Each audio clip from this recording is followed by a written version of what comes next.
It is World Book Day today, and one award-winning teenage author is campaigning for other teens to register as stem cell and bone marrow donors after their 16th birthday. Arabella Greve was inspired to write the book Search for the Hero Inside Your Cells after her friend Margot died of leukemia. Well, let's speak to Arabella, who's joining us on the programme this morning. Lovely to see you, Arabella.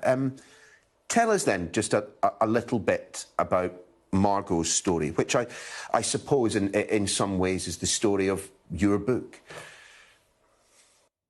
Absolutely. So Margot was diagnosed with leukemia when she was, or in 2013. She was very, very young, and they were family friends of my family. So we followed the story very closely.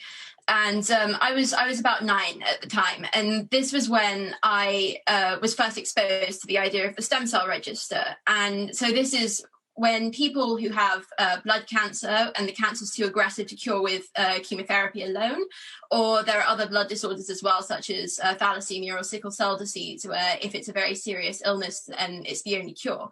So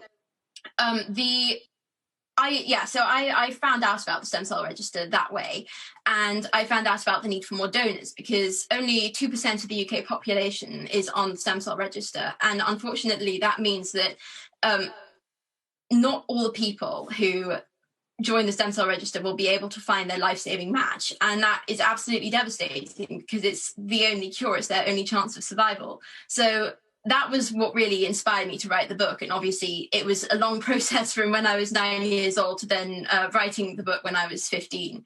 But yeah, so I found out that, that was the story. And Margot, unfortunately, she did find her stem cell match. She had to, her family had to campaign, which I also found absolutely devastating because she didn't have a match on the register. And so that was really where so that was where it came in with the stem cell register. But for her match was very hard to find because she was of mixed heritage.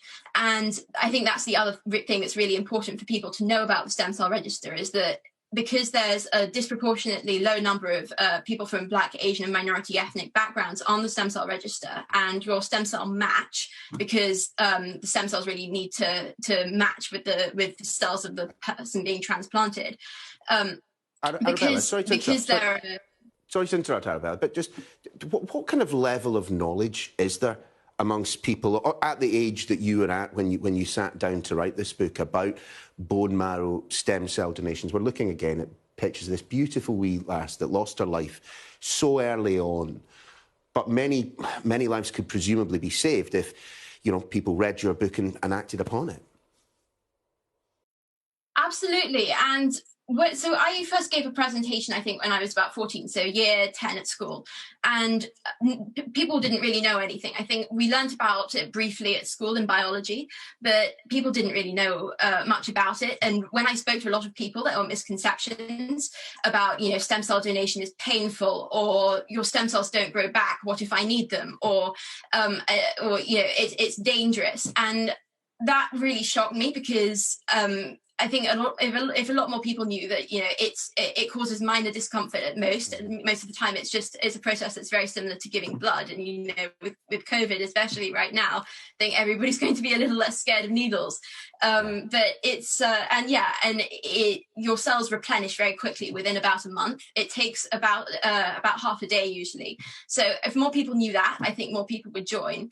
And I think, so I joined, I gave a presentation. The young people at my school weren't particularly interested, and I realized, well, this is shocking because teenagers, we are very, very enthusic about helping the world around us, and we've seen it, with that's the point, Arabella. You guys are all filled brimmed to the top with social consciences. I thought these days it's old people like me who recognise the title of this book as a play on an M People record, Search for the Hero Inside Yourself. You presumably do not listen to M People. You're far too young.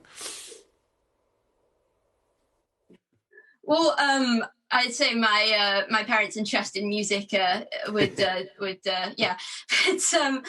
But I think with young people, we are so enthusiastic about helping the world around us, and that's where the power of the story comes into this, because I wrote the book to engage with the teenage audience, because I knew that if you engaged with that audience in the right way, then they would absolutely be excited to join this register, because really the impact you have is incredible. You save somebody's life, and you can save somebody's life if you're called. And I think not enough people recognize just how important that is to the person down the street, or somebody's best friend, or somebody's parent who's going to die if you don't register. Well, the perfect way on World Book Day for everyone to get involved and find out exactly what is going on is, of course, to buy your book, Search for the Hero Inside Yourselves. It's a remarkable achievement, and of course, everyone looking at those pictures of Margot can't feel anything but sadness that a life has been cut short, so short, in fact. But if some good comes out of it in the form of this book, well, there's the silver lining. Arabella Greve, great to have you on the show this morning, and well done on that book. Fantastic work. Thank you very much. Time for us to check in and see how the weather's looking.